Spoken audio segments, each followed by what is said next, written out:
তোমায় হৃদ মাঝারে রাখবো, ছেড়ে দেব না, তোমায় হৃদয়ে রাখবো, ছেড়ে দেব না। কলকাতার একটা ন্যাশনাল কম্পিটিশনে লোকগানে প্রথম হয়েছিলাম। এখন লোকগান গাইলেই যে সবাই লোকগানের শিল্পী হবে সেটা না, সব ধরনের গান শুনলে আসলে আমার মনে হয় আমাদের পরিবেশনটাতেও হয়তো বা কোথাও না কোথাও আর কি হয়তো বা একটু ভিন্নতা আসে। ভিন্নতা। আপনি রবীন্দ্র নিয়ে পড়াশোনা করেছেন, কিন্তু আপনি লোকগানও খুব ভালো গান। ও হ্যাঁ হ্যাঁ হ্যাঁ, কেন বলছি আমি, হ্যাঁ লোকগান করি আমি, এই জন্য হ্যাঁ বলছিলাম। সো লোকগান আপনি খুব ভালো গান। তো আমি একটু জানতে চাই যে থাকে না যে রবীন্দ্র এবং নজরুল এই দুটো মানে আলাদা ঘরানার জিনিস, এবং যারা এগুলো করে তারা খুব একটা অন্য প্যাটার্নটায় যেতে চায় না। হ্যাঁ, তো আপনি খুব ভালো গান এবং আপনার দর্শকেরও চাহিদা আছে এই জায়গাটায়।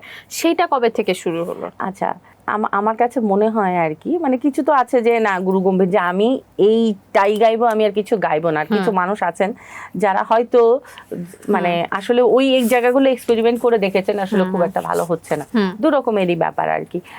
আর একটা আমার যে জায়গাটা সেটা হচ্ছে যে আর আমরা আসলে যখন গান শেখা শুরু করি এই মানে অনার্স মাস্টার্স রবীন্দ্রভারতী শান্তিনিকেতন এগুলোর আগেই, তখন কিন্তু আমরা সব শিখেই বড় হই। যে আমরা সংগঠন করেছি, সেখানেও কিন্তু আমাদের এই পয়লা বৈশাখ বা বিভিন্ন উৎসব অনুষ্ঠানে লোকগানগুলো গাইবার সুযোগ হয়েছে। এখন লোকগান গাইলেই যে সবাই লোকগানের শিল্পী হবে সেটা না। আর আমি কখনোই এই লোকগান ওরিয়েন্টেড শিল্পী ছিলামও না, কিন্তু আমার কণ্ঠস্বরে হয়তো বা ব্যাপারটা যায় আর কি। আমি মানে আমার শাস্ত্রীয় চর্চা তো করেছি, আসলে এটা তো করতেই হবে যেহেতু পড়াশোনাটাই ছিল সঙ্গীত নিয়ে।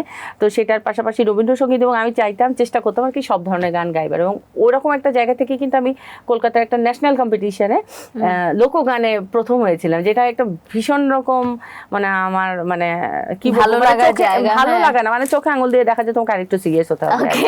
মানে আমার কাছে মনে হয় দিদি যে সঙ্গীত আসলে সর্বজনীন।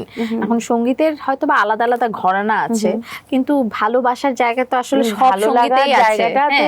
মানে আমার মনে হয় যে যেমন আমি যেটা করি, আমি রবীন্দ্রসঙ্গীত গাইলেও বা আমার চেহারা ছবি এরকম গুরুগম্ভীর ভাব থাকলেও আমি যে ধরনের গান শুনি মানে আমি সব ধরনের গান বলেন না, এমিনেম শোনেন, সবই শুনি মানে আমি এখন আর ওই গানগুলো মেনশন করতে চাই না। মানে আমি লোকগান শুনি, আমি আধুনিক গান শুনি, আমি রক শুনি, মানে ব্যান্ড তো অবশ্যই শুনি, এবং এমন মানে অদ্ভুত মজার গান শুনি, মানে মানুষ বিশ্বাস করবে না চিৎকার করে করে গায়।